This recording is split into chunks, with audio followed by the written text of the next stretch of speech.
Mateus capítulo 16.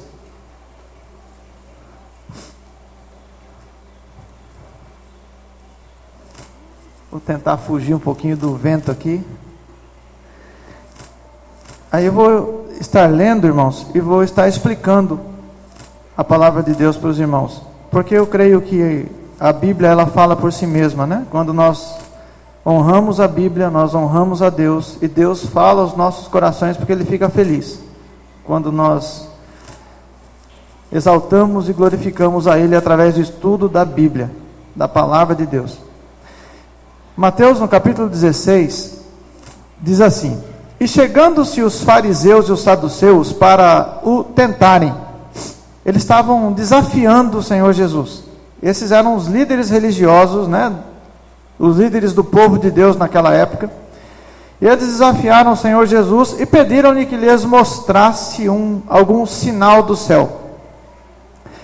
Mas o Senhor Jesus, respondendo, disse-lhes: Quando é chegada a tarde, e dizeis, haverá bom tempo, porque o céu está rubro. Pela manhã, hoje haverá tempestade, porque o céu está vermelho, sombrio. Hipócritas, sabeis discernir a face do céu, e não conheceis os sinais dos tempos? Uma geração má e adúltera pede sinal, e nenhum sinal lhe será dado, senão o sinal do profeta Jonas. E deixando-os, então o Senhor Jesus retirou-se. Saduceus e fariseus eram dois grupos que haviam dentro da religião do povo de Deus. O povo de Deus no Velho Testamento era Israel, eram os judeus. E no meio deles, então, existiam essas duas facções, saduceus e fariseus. Quem eram os saduceus? Os saduceus, você pode ler sobre eles em Mateus mesmo, no capítulo 22, você vai um pouquinho aí para frente, Mateus 22, vamos descobrir quem eram os saduceus. Mateus capítulo 22, versículo 23. Não tira o seu dedo de Mateus 16, que a gente vai estar voltando para Mateus 16, tá? Mateus capítulo 22, versículo 23. Diz assim: No mesmo dia chegaram junto dele os saduceus. Qual que era a característica dos saduceus? Eles dizem que não há ressurreição. Eles não acreditavam na ressurreição. Eles liam a mesma Bíblia que Jesus lia, que era o Velho Testamento. Só que eles conseguiam ler a Bíblia de uma forma que eles tiravam alguns pedaços da Bíblia. Todo aquele pedaço que ele não gostava, ele tirava.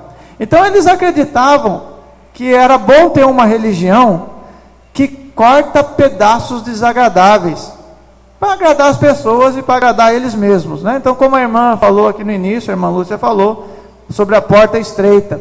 Então, quando eles liam esses pedaços que eles não gostavam, eles arrancavam fora.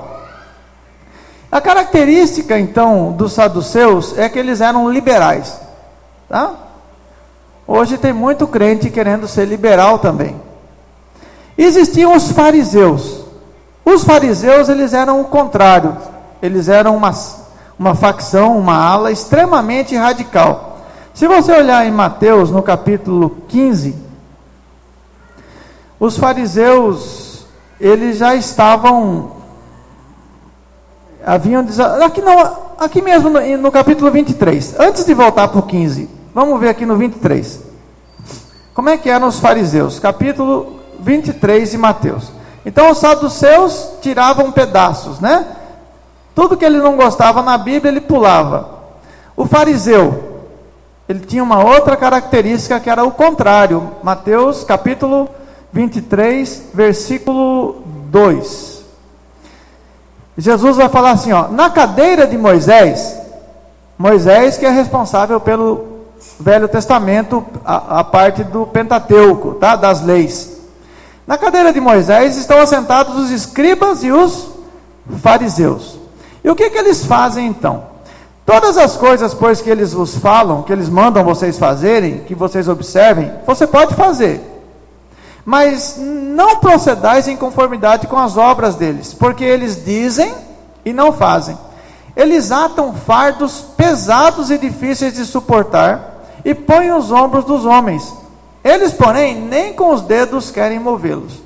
Então os fariseus, eles iam lá na lei, e aí eles não estavam contentes com a lei, e eles aumentavam, eles acrescentavam, eles colocavam mais regras, eles criavam regras, eles achavam, eles que assim, talvez, somando coisas à palavra de Deus, talvez eles pudessem agradar mais a Deus.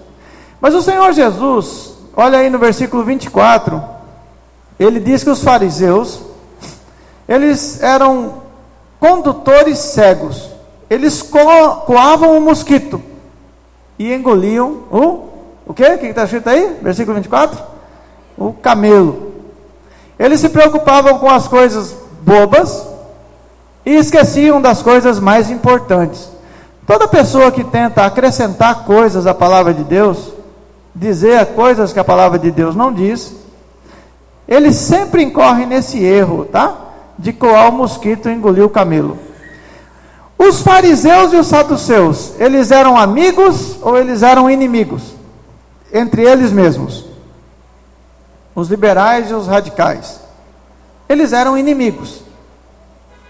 Um era inimigo do outro. Mas teve um momento que eles ficaram amigos. Sabe qual foi o momento que eles ficaram amigos? Foi quando eles se juntaram para crucificar o Senhor Jesus. A única coisa que eles concordaram na vida deles é que eles deveriam crucificar o Senhor Jesus e matar o unigênito Filho de Deus. Os saduceus e fariseus dos nossos dias também são assim. Eles têm suas diferenças, mas quando é para ir contra a verdade do Senhor Jesus, aí eles se reúnem e ficam amigos, tá? Contra o Senhor Jesus, todo mundo costuma se reunir e atacar. É muito interessante os irmãos entenderem então mais uma coisa sobre os fariseus. No capítulo 15 de Mateus, no versículo 1, capítulo 15, versículo 1 de Mateus. Então chegaram ao pé de Jesus os escribas e fariseus de Jerusalém, dizendo, eles vão fazer uma pergunta para o Senhor Jesus, tá? Por que os seus discípulos transgridem, né, a tradição dos anciãos e não lavam as mãos quando comem? E o Senhor Jesus, no versículo 34, Mateus 15, 34.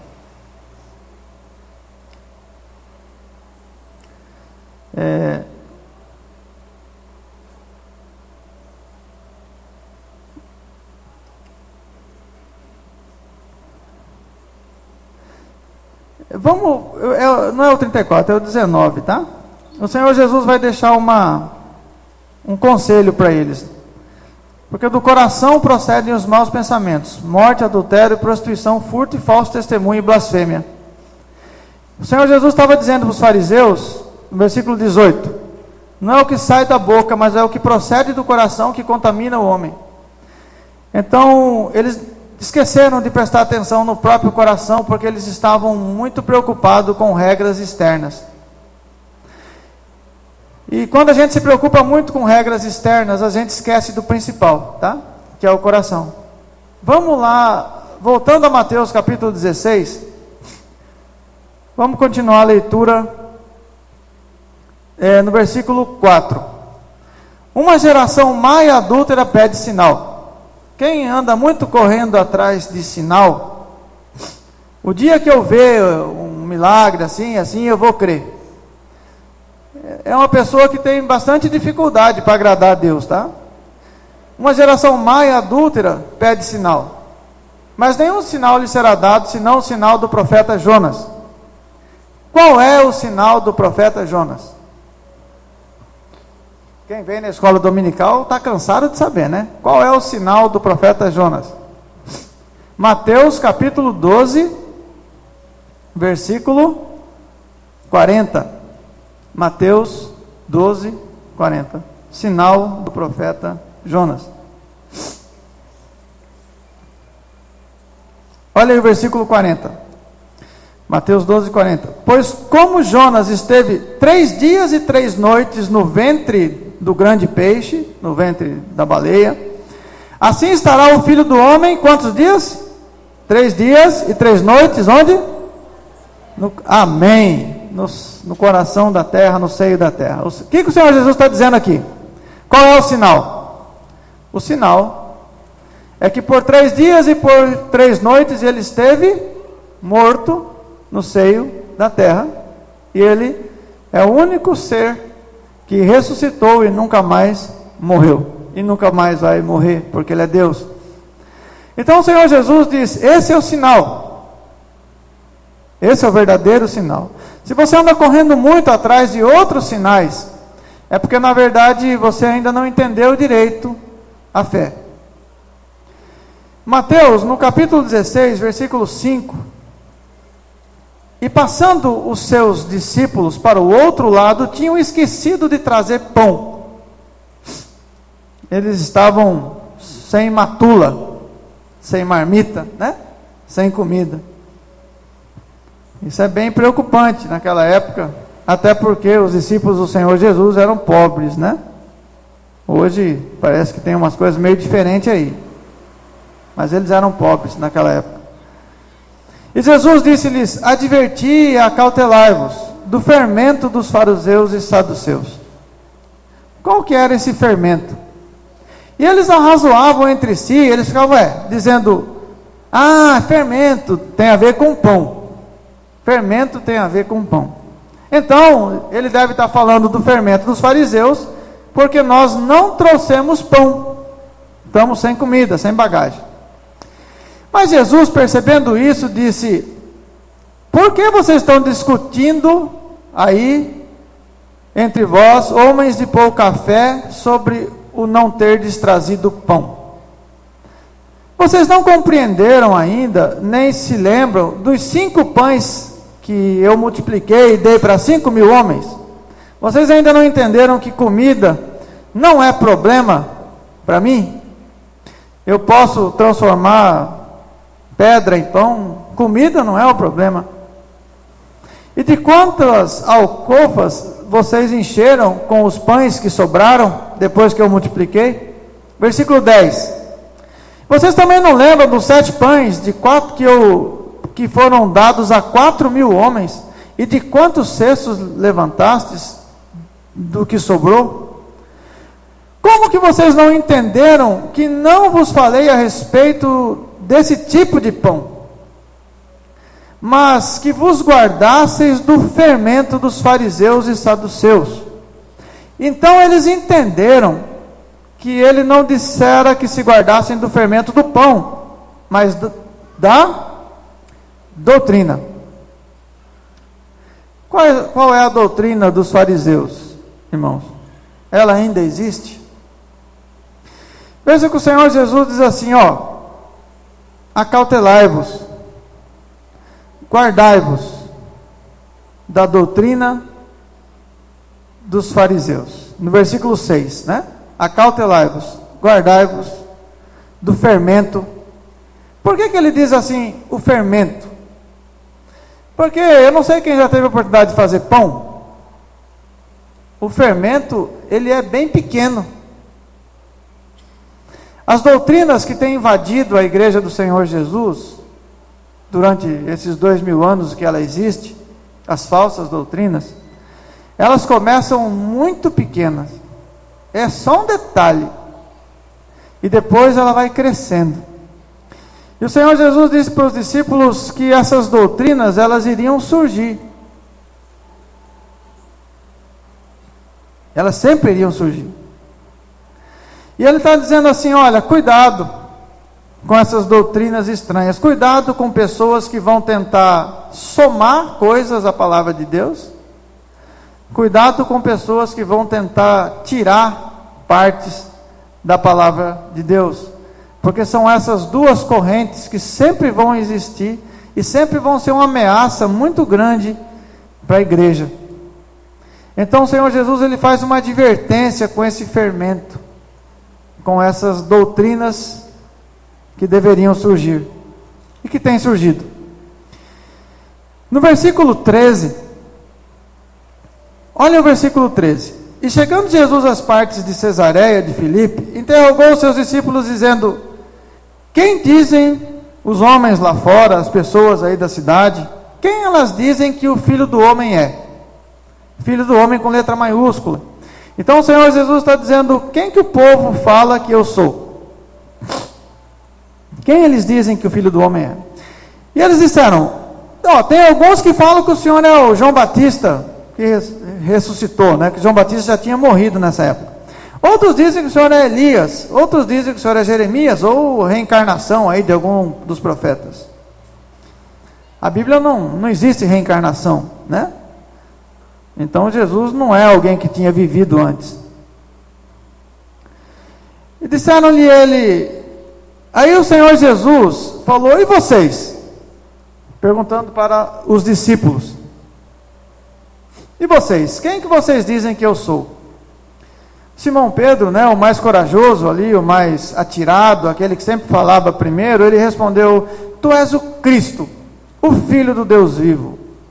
Cristo não é nome, tá? Eu sempre gosto de dizer, o pessoal fala Jesus Cristo, dá a impressão que está falando João Pedro, Carlos Miguel, não, mas Jesus é nome, Cristo não é nome, Cristo é função, tá?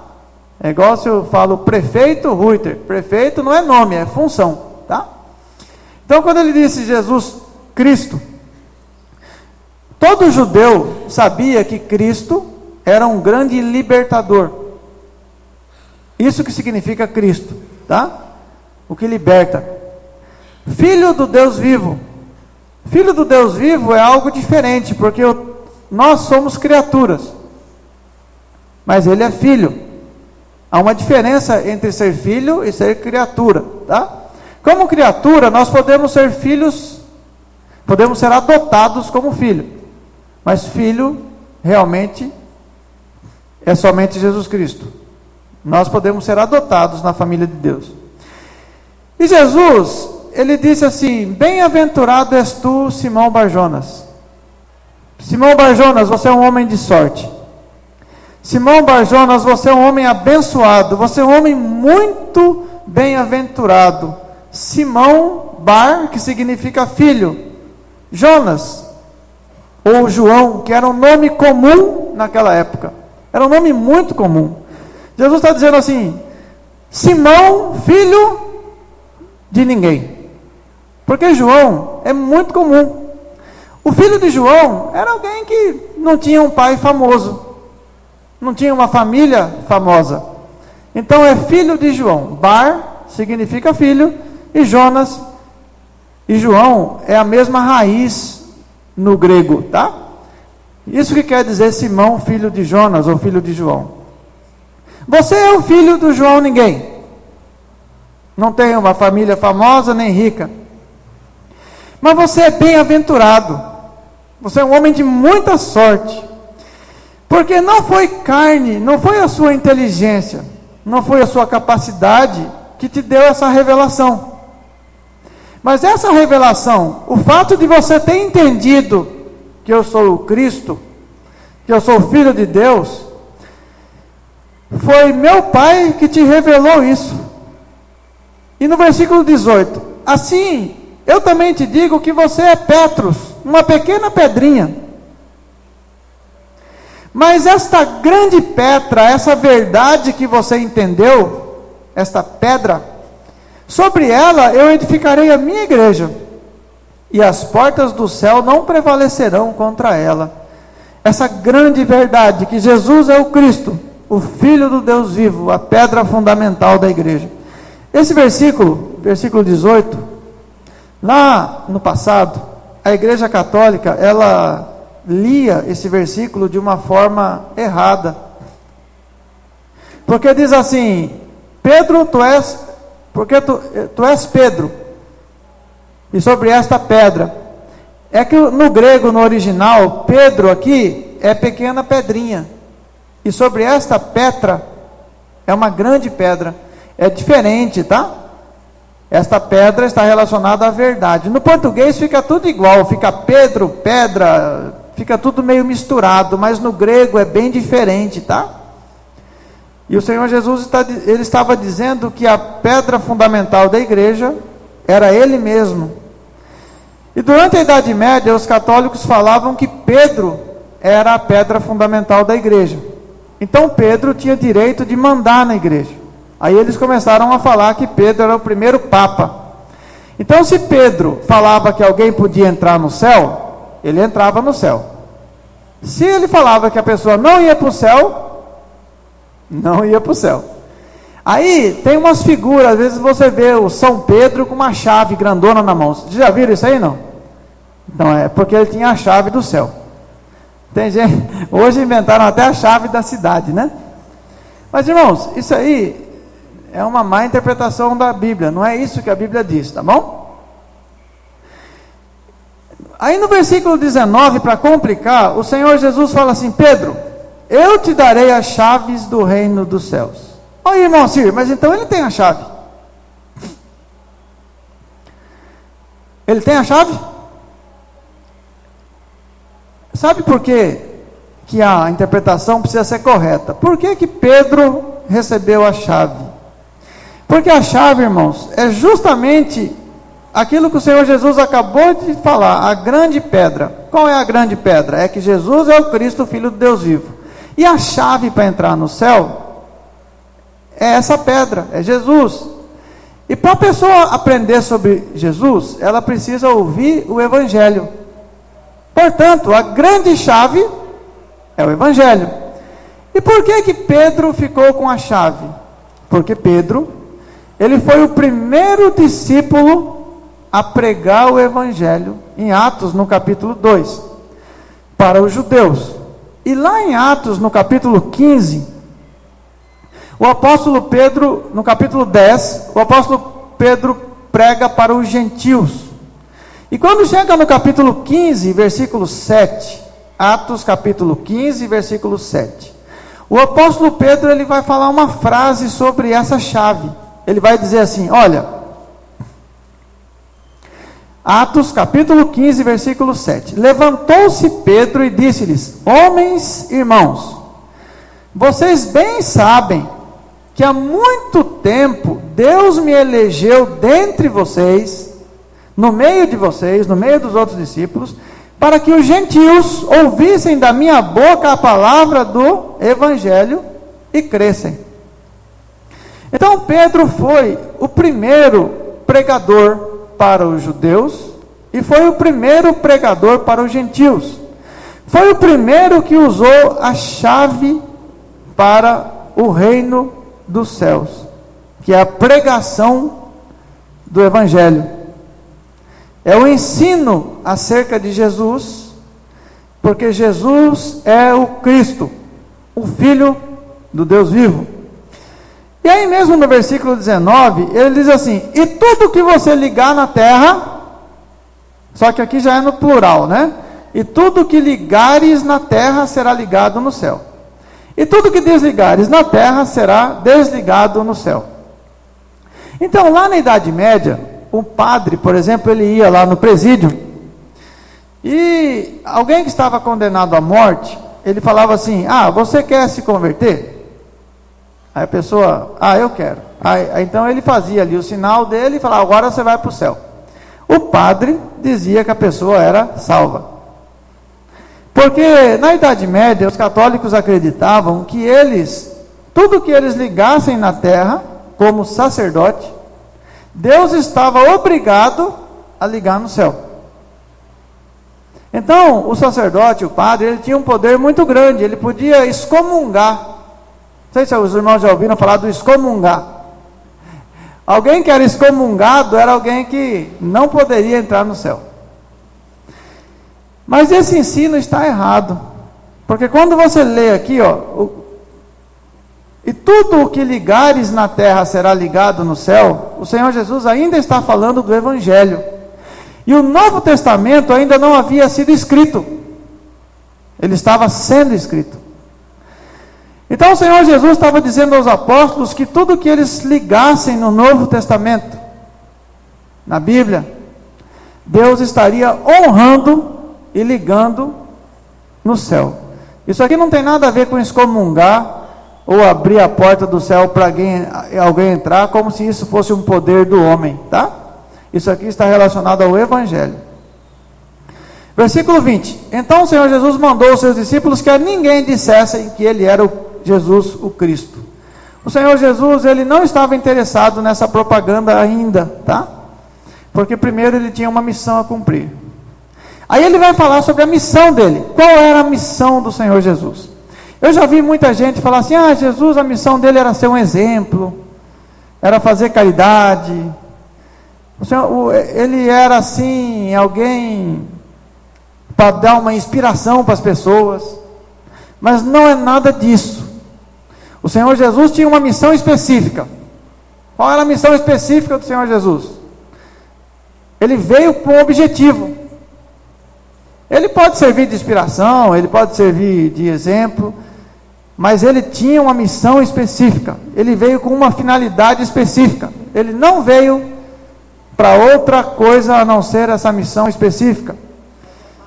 E aí no versículo 21, ele vai começar a falar sobre a missão dele. Qual era a missão de Jesus? Desde então, começou Jesus a mostrar aos seus discípulos que convinha, era necessário ir a Jerusalém. Todos os judeus queriam matá-lo. E ele disse que era necessário que ele fosse a Jerusalém. O que ele ia fazer em Jerusalém? Ele ia lá em Jerusalém sofrer ou padecer muitas coisas nas mãos dos líderes da religião do povo de Deus. Os líderes iriam massacrá-lo. E dos principais dos sacerdotes, dos escribas, e ele deveria ser morto. E ao terceiro dia, ressuscitar. Então o Senhor Jesus, ele tinha uma ideia muito clara da missão dele. Em momento nenhum, ele titubeou sobre isso. Essa era a missão dele. Mas Pedro, ele tinha acabado de ter uma grande revelação. Ele tinha acabado de ter uma palavra maravilhosa. Jesus falou para ele, você é bem-aventurado, Pedro. Você é um homem muito feliz. Que coisa maravilhosa que te aconteceu. E Pedro, então, ele toma Jesus à parte, leva Jesus ali para um canto, falou, Senhor Jesus, e começou a repreender o Senhor Jesus. Começou a falar para o Senhor Jesus, de jeito nenhum, Jesus. Tem dó, tem compaixão de você mesmo. Isso nunca te acontecerá.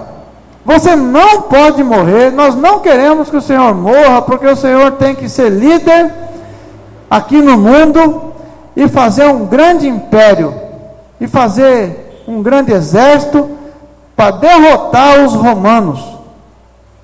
Nós não queremos que o Senhor morra, porque se o Senhor morrer, talvez nós também vamos ter que morrer, porque normalmente quando mata o líder, depois eles vão atrás dos liderados.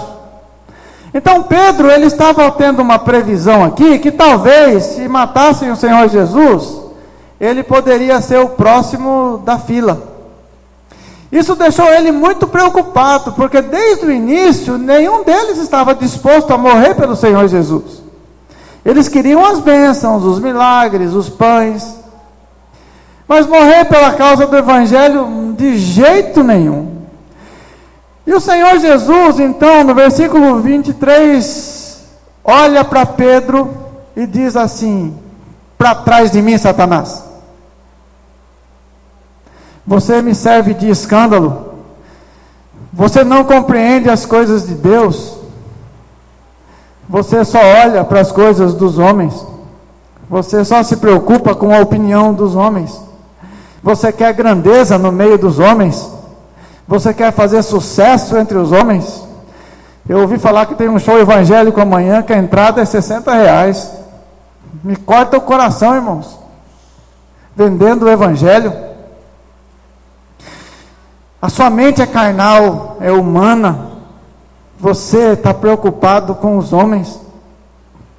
Você não cogita das coisas de Deus. Você não está olhando para a eternidade. Você não está ainda entendendo sobre o destino da sua alma. Você ainda não entendeu o custo, o preço da eternidade. Você não entendeu a necessidade da cruz. Talvez o apóstolo Pedro tenha sido muito duro ouvir isso, porque ainda que ele não entendesse, ele estava há 3 anos caminhando com o Senhor Jesus, e é bem provável que ele já aprendesse a amar o Senhor Jesus como um amigo, pelo menos. Talvez ele ainda não entendeu bem que Jesus era Deus, mas ele já amava o Senhor Jesus. E de repente o Senhor Jesus o chama de Satanás, adversário, contrário. Talvez foi muito duro para ele ouvir isso. E a gente às vezes se pergunta, por que o Senhor Jesus foi tão duro assim? Por que o Senhor Jesus cortou esse mal pela raiz? Porque ele sabia que na igreja haveriam muitas pessoas que não iriam querer ser crucificadas com Cristo para esse mundo. E ele estava deixando uma advertência solene para nós. Lá no capítulo 10 de Lucas, eu queria chamar a atenção sobre o apóstolo Pedro. Eu quero falar de algumas experiências que o apóstolo Pedro ele já tinha tido. Ele já conhecia bastante do Evangelho. Ele só não queria se render ao Evangelho, mas ele já conhecia. Em Lucas, no capítulo 10, no versículo 17, no capítulo 10, o Senhor Jesus, ele chama todos os discípulos dele, aí ele junta de 2 em 2, e manda os discípulos, e ele fala assim, ide por várias cidades. No versículo 9 diz assim, curai os enfermos que nela houver. Pode fazer milagre à vontade. Se achar um doente, pode curar. Lucas 10, 9. E avisa eles que é chegado o reino de Deus. Pode fazer milagre, tá? Pode ir curando, sai curando. Esses que Jesus mandou, você sabe se Judas estava junto com eles? Quem arrisca um palpite? Judas estava também nessa galera de missionário aqui? Judas também estava. Pedro estava? Estava. André, Felipe, Tiago, todos estavam. No versículo 17, diz que quando eles voltaram, e voltaram os 70 com muita alegria, e eles falaram assim, Senhor Jesus, pelo teu nome, até os demônios se nos sujeitam. Nós expulsamos o demônio para valer, pisamos no pescoço do demônio, humilhamos a pessoa que estava endemoniada, fizemos de tudo. Que poder! Oh, como é bom ter poder, né? Então os discípulos, eles estavam muito alegres. Senhor, eu me senti o próprio Superman. Que poder! Como é gostoso humilhar o demônio, expulsar o demônio, fazer milagre. Oh, mas que poder, que delícia que é ter poder. Versículo 18, mas o Senhor Jesus lhes disse, eu vi a Satanás como um raio cair do céu. Um dia Satanás também desejou ter poder assim.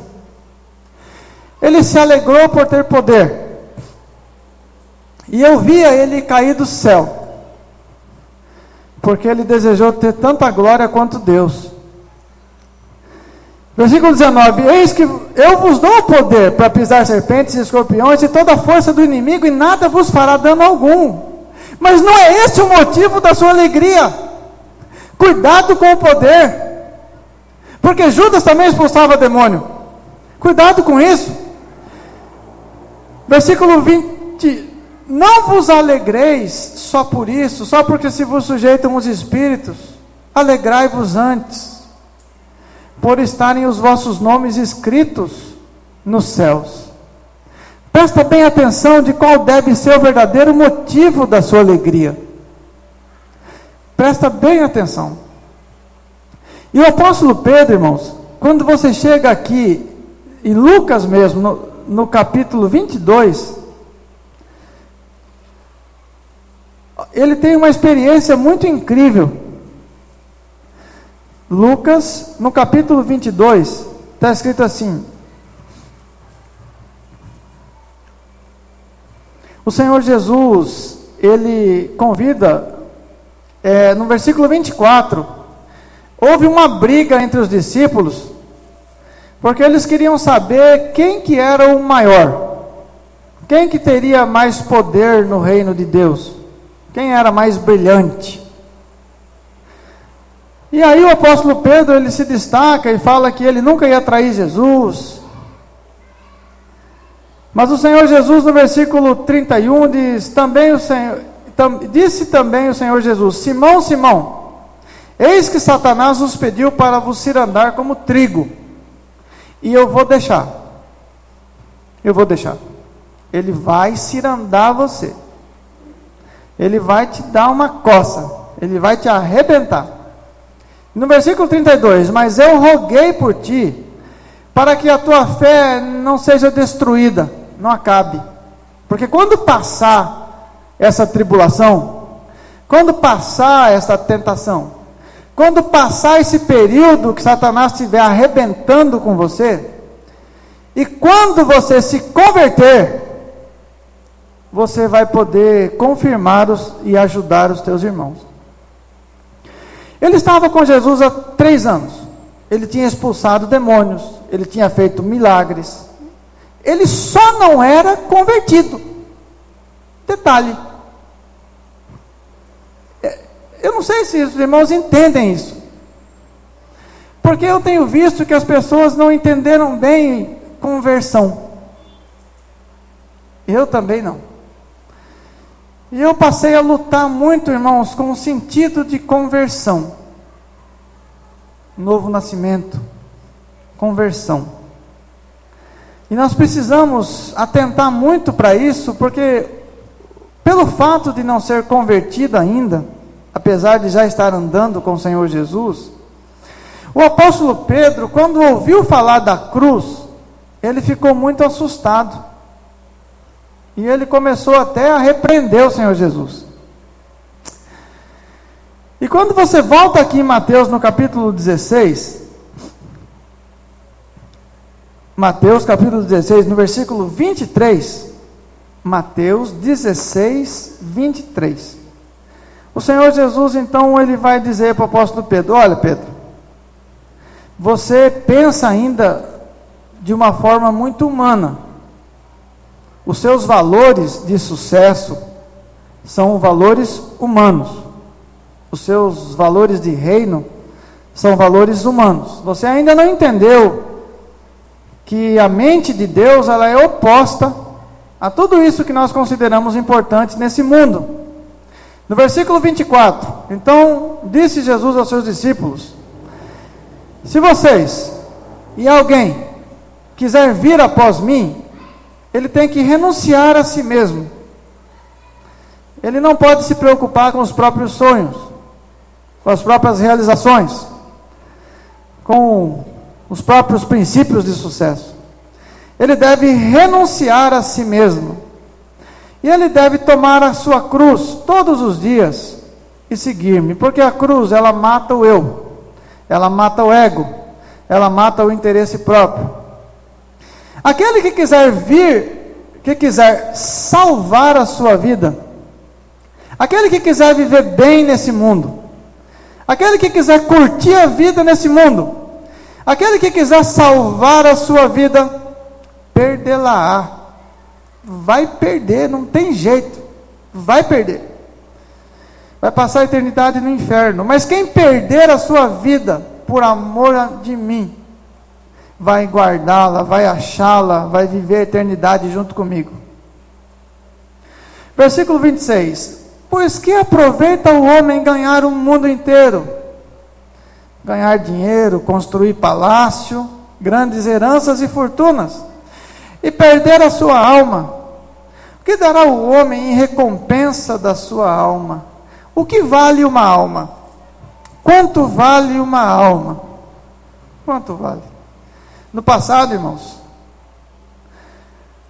os cristãos, eles faziam aquela missa de 7º dia, e às vezes os sacerdotes falavam assim: olha, se você der tantos reais aí para a igreja, essa pessoa que morreu, ela vai poder sair do purgatório e ir para o céu. Isso chamava indulgência. E o Senhor Jesus está perguntando aqui: quanto vale uma alma? Não tem preço. O único preço é aquele que o Senhor Jesus pagou. E todo aquele que recebe o Senhor Jesus vai passar a eternidade com Ele, porque Ele pagou o preço da alma. Porque o Filho do Homem, Ele virá na glória de seu Pai. Ele vai voltar. Muito em breve. O mundo não vai acabar amanhã. A Bíblia não diz isso. Mas muito em breve o Senhor Jesus vai voltar. Então dará a cada um segundo as suas obras. Tudo aquilo que a gente tem feito, o Senhor Jesus tem anotado, Ele sabe, Ele vê, e um dia, Ele vai nos mostrar esse registro. É verdade vos digo que há alguns aqui, dos que aqui estão, que não provarão a morte até que vejam vir o Filho do Homem no seu reino. O Senhor Jesus estava falando que alguns discípulos que estavam ali ouvindo Ele, iriam vê-lo ressurreto, iriam vê-lo subir aos céus junto com os anjos, iriam vê-lo indo para a glória do seu Pai. Mas a volta dele, e ele está para voltar, talvez nós, a nossa geração, talvez nós vejamos isso. Amém, irmãos? Que Deus muito os abençoe. O objetivo era que os irmãos refletissem na palavra de Deus, refletissem, e eu queria despertar nos irmãos o desejo de conhecer mais a Bíblia, tá? Eu fiz aquele questionáriozinho com questões importantes. O apóstolo Pedro passou 3 anos andando com Jesus, e não era salvo, não era convertido. Sabe quando ele se converteu? Ele se converteu depois que ele negou Jesus, depois que o orgulho dele foi quebrado, depois que ele viu que ele não era melhor que os outros, depois que ele viu que ele não tinha coragem de encarar a cruz, depois que ele viu que ele jamais teria méritos, que ele jamais seria salvo por ser melhor que os outros ou por ser capaz de ser salvo. Depois disso, quando ele se humilhou, quando ele se derramou diante do Senhor, ele encontrou a conversão. Conversão sempre tem a ver com muito arrependimento, fé, lágrimas, e é algo que nós devemos buscar todos os dias. Nunca se conforme com seu estado espiritual. Nunca. Todos os dias, irmãos, eu luto com a minha situação. Eu acho ela terrível. E eu quero estimular os irmãos. Fazer aqui como o Wilson, né? Fez. Aquilo que está errado tem que ser consertado. E nós não podemos nos conformar com o nosso estado de alma. Nós temos que buscar de verdade mais e mais conhecer o Senhor, agradar o Senhor e viver para Ele. Amém, irmãos? Vou passar a palavra a Lu. Ela vai